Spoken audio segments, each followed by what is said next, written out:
P деген to'g'risida yana bir bilib olishga tegishlik muhim bir nuqta bor.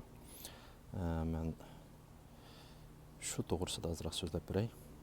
U bo'lsa-mu, shu P degan ko'chatiga oziqliq yetarlik bo'latamdi, o'g'it yetarlik bo'latamdi, bo'lmayotamdi deganni qanday bilamiz deydigan nuqta. Biz buni odatda shu P deganning yopurmoqqa qarab bilalaymiz oldi bilan. Masalan, üstü qismidagi yopurmoqlar qaraymiz, dastlabda.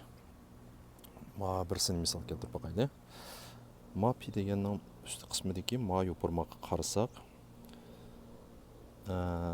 P deganninki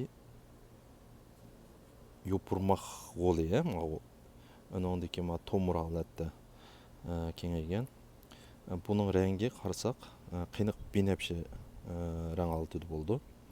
Uningdagi buni yaqinlashtirib qarasak, nihoyat ushoq tomirchilarningki shuni qoplab ketganligini ko'ramiz, yopurmoqnichu. Hamda uning rengi qiyniq binafsha rang oltida ijroqlashtirib qarasak, buning markaziy qismini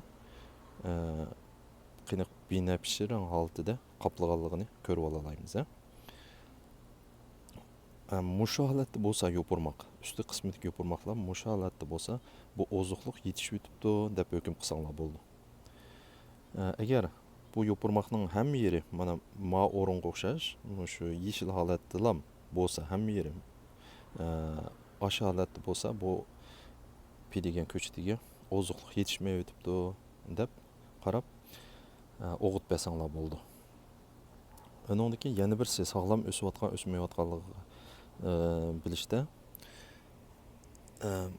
P degan misol qilib qarasak, bu P deganga bunday qarasak, u üstü bilan tutashgan o'rinda bir oq o'rin bor, Asti qiyniq binafsha rang oltida.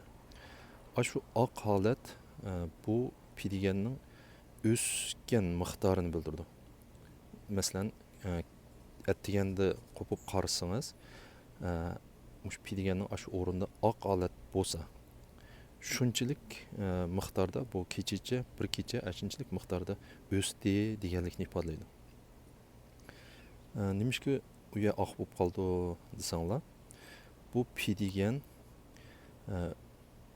o'ziga qiyniq binafsha rang holatini kirgizish orqali quyosh nuridagi ultra binafsha nurningki shu o'zining ichki qismidagi avlod qoldiradigan urug'larni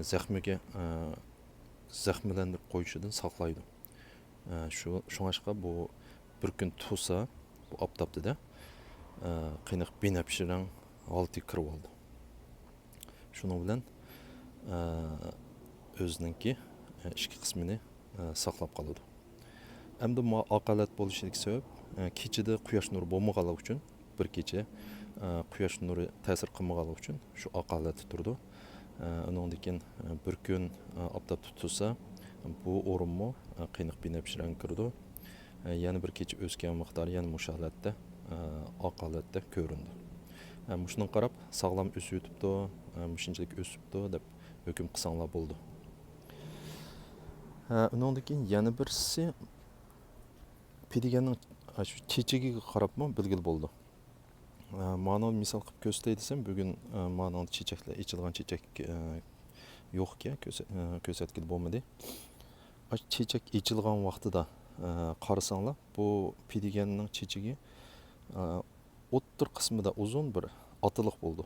Analığı shu bir chechakning ichida bo'ldi bularningki. Otiliqi atrofini qoplagan seri holatda bo'ldi. Otiliq shu uzun o'ttir qismida uzun bo'lib turdi. Agar shu otiliq uzun chiqib turgan bo'lsa, sirtqa chiqib turgan bo'lsa, bu sog'lom bo'lganligini ifodalaydi. Agar u otiliq ko'rinmasa yoki bo'lmasa analiq bilan teng uzunlikda bo'lib qolsa, buningga ya'ni oziqlik yetishmayotgan o'xshaydi deb bunga o'g'it berib yoki bo'lmasa bir kasalliklarning ta'siriga uchrayotgan bo'lsa, uni bir taraf qilib degandek. Мұштақ етіштірсеңлар, сағлам пидегенni yetiştiredeysizler.